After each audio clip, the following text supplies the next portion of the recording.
सिर्फ और सिर्फ एकमात्र उद्देश्य उसका बिहार के विकास में सभी जाति धर्म के लोगों की समान रूप से उसके विकास में उनकी भागीदारी हो। देखिए, जो जातिगत गणना बिहार में हुई है उसके लिए सभी दल के लोग जाके आदरणीय प्रधानमंत्री जी से मिले थे, उनकी हिस्सेदारी हो, इस उद्देश्य से इस गणना को कराया गया।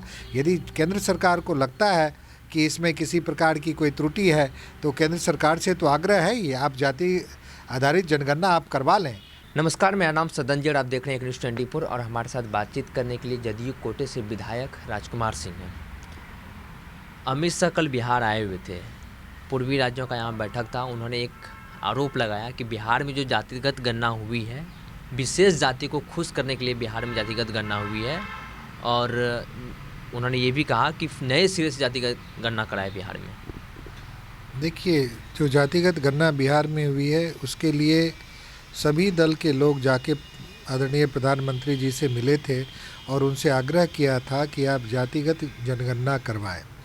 जब उन्होंने अपनी असमर्थता जाहिर की तो हमारे माननीय मुख्यमंत्री ने जातिगत गणना बिहार में कराई और उसका एकमात्र उद्देश्य, सिर्फ और सिर्फ एकमात्र उद्देश्य उसका बिहार के विकास में सभी जाति धर्म के लोगों की समान रूप से उसके विकास में उनकी भागीदारी हो, उनकी हिस्सेदारी हो, इस उद्देश्य से इस गणना को कराया गया।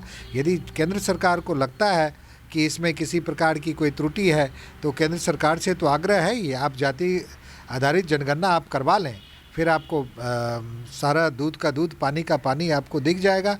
यहाँ पे माननीय नीतीश कुमार जी की जो मंशा थी जातिगत गणना करने की, उसके पीछे सिर्फ और सिर्फ न्याय के साथ विकास की जो उनकी प्रतिबद्धता है उसको पूरी तरह से उसको और सुदृढ़ करने के लिए और उसी उद्देश्य से किया गया। एक आरोप है राज्यसभा सदस्य सुशील मोदी का। उन्होंने कहा कि पीएम आवास योजना में भ्रष्टाचार हुआ है, 10 जिलों में और भ्रष्टाचार हुआ है। उन्होंने कहा कि यहाँ मुर्दों के भी नाम पर पीएम आवास योजना दे दिया गया।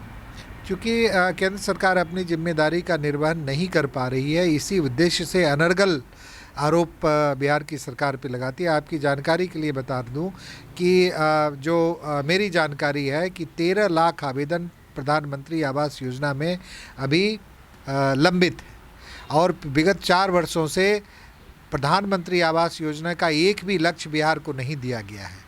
तो इस तरह की जो अकर्मण्यता है केंद्र सरकार की, उसको छुपाने के लिए वो अनर्गल बयानबाजी कर रहे हैं।